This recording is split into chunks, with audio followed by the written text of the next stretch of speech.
Hi, I'm Raleigh Brown, and let me tell you a little about how I first heard about Bert Jansch. I must have been about 17 years old. This would have been 1966 or so, and I subscribed to a magazine called Broadside that came out of New York City. I lived out in the middle of nowhere in Ohio in the Midwest, and uh, that magazine had was a mimeographed magazine stapled together and had songs by up and coming artists like Bob Dylan and Phil Ochs and Tom Paxton and Eric Anderson. And I got an issue one time and I looked at the back and there was an advertisement from Vanguard's Records. This was the ad. It was the advertisement for the release of Lucky 13, which was Bert's first American album. It was a combination of songs from his first two British albums. And it said on the back, I don't know if you can read this, it might be too small, a creative British songwriter who has poetry not only in his lyrics and melodies, but in his guitarist's fingers. Bert Jansch is a voice of the anguished but affirmative 60s, and the decisive influence in his work is his free interpretative blues style.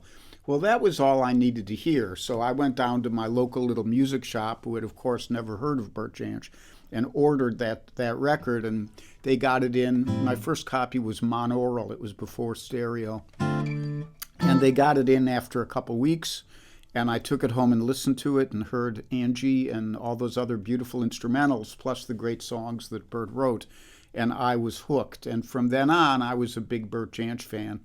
It took me a couple years to discover that the two or three of those cuts were not just Bert on the guitar, but had John Renbourn on them as well. We didn't know who John Renbourn was in the United States, and apparently neither did Vanguard Records because it said nothing about it on the jacket. But years went by, and I was highly influenced by Bert's playing and learned as much as I could about what he was doing, which in truth was not very much. But a few years later, in 1970, I think was the first time, or no, it might have been 68. I went to Boston and Pentangle was playing, so I got to hear Pentangle in concert. And then years later, I saw Bert several times. I never got to actually meet him. I did play on the same bill with him at the Tasmanian Folk Festival. This would be around 1982 into 83, somewhere around there. Summer in Australia at the turning of the year. And remained a big fan. In around 2014 or so, Stefan Grossman got in touch with me. I had done a bunch of videos for him, and he asked me if I would like to do a video on Bert Jansch's guitar style. And this was like a gift from heaven. I was so happy to be offered this thing.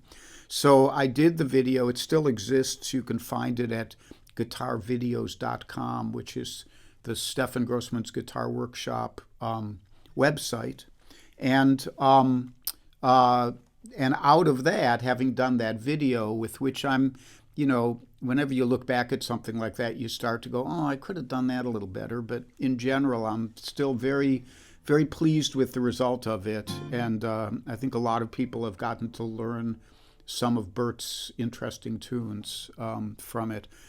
After that, I think Stefan referred me to Geraldine Auerbach when she started the Bert Jansch Foundation, and she contacted me about maybe doing a song for the Around the World in 80 Plays.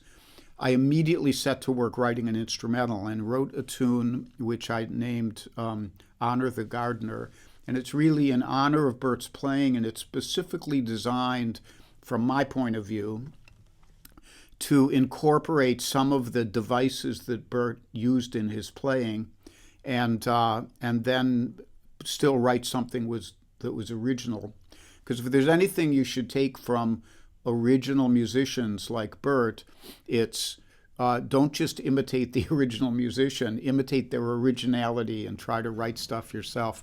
So some of these things I love to be able to play note for note the way Bert played them.